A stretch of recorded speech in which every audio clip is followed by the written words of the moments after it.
Entreprendre, créer de nouvelles activités, innover, ce n'est pas l'apanage des seules startups.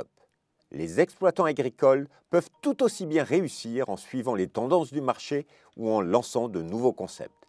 C'est ce qu'a réalisé Éric Doré tout au long de sa carrière d'agriculteur depuis son installation en 1987. À l'époque, quand je suis arrivé sur l'exploitation, donc les différents choix, c'était soit je reprenais l'élevage mouton, qui faisait partie de l'exploitation. L'élevage, n'était pas ma tasse de thé, comme on dit. Et il y a eu l'opportunité donc de planter un verger de pommiers. Donc on s'est lancé dans la plantation de pommiers à cidre.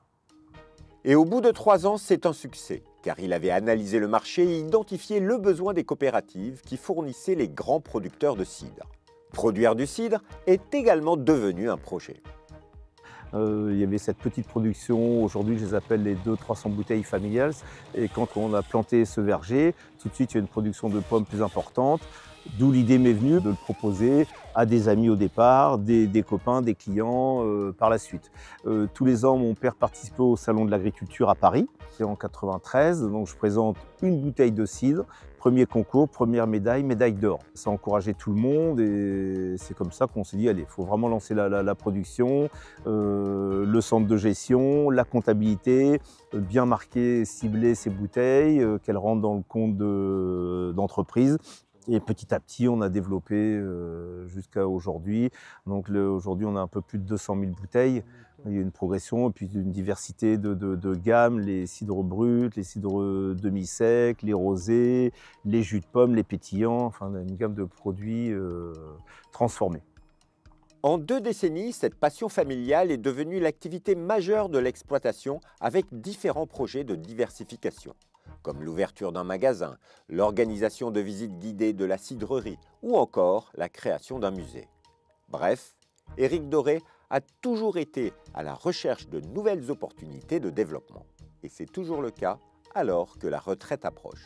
Les derniers projets sur l'exploitation, c'est de refaire un nouveau magasin. On va rénover la maison familiale qui est beaucoup plus conséquente en magasin et bureau.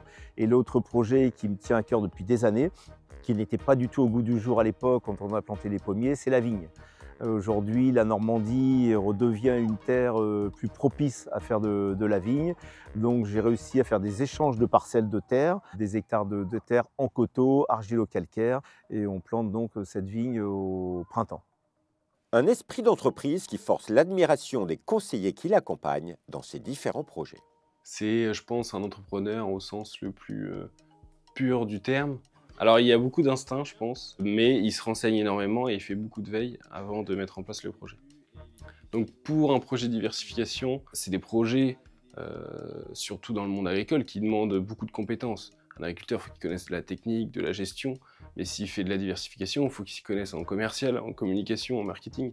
Donc, il faut pas vouloir tout savoir faire, je pense, et être capable de déléguer un maximum de choses et se recentrer sur voilà, ce qui est essentiel pour le dirigeant. Innovation, diversification et agilité ont été les clés de la réussite d'Éric Doré. Une démarche à la portée de tous.